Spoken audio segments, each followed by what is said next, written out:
বাঁকুড়া শহরে জনমত সমীক্ষা করতে গিয়ে এবার পুলিশের হাতে ধরা পড়ল সমীক্ষক দলের 2 মহিলা সহ 5 জন। ধৃতদের আজ বাঁকুড়া জেলা আদালতে পেশ করা হয়েছে। ধৃতদের বিরুদ্ধে প্রতারণার উদ্দেশ্যে ভুয়ো পরিচয় দেওয়া সহ একাধিক ধারায় মামলা রুজু করা হয়েছে। বাঁকুড়া শহরে ধরা পড়ে সমীক্ষক দলের 2 মহিলা সহ 5 সদস্য। জানা গেছে 5 সদস্যের ওই সমীক্ষক দল বাঁকুড়া শহরের 15 নম্বর ওয়ার্ডে গতকাল সমীক্ষার কাজ করতে যান।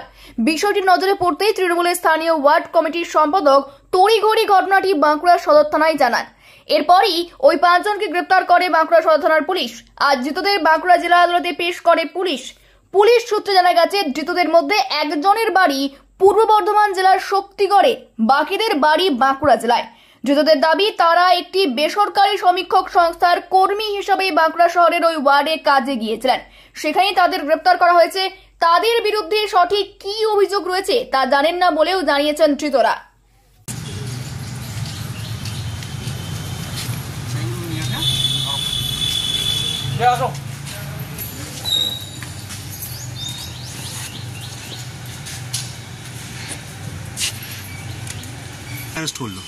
কি হয়েছিল?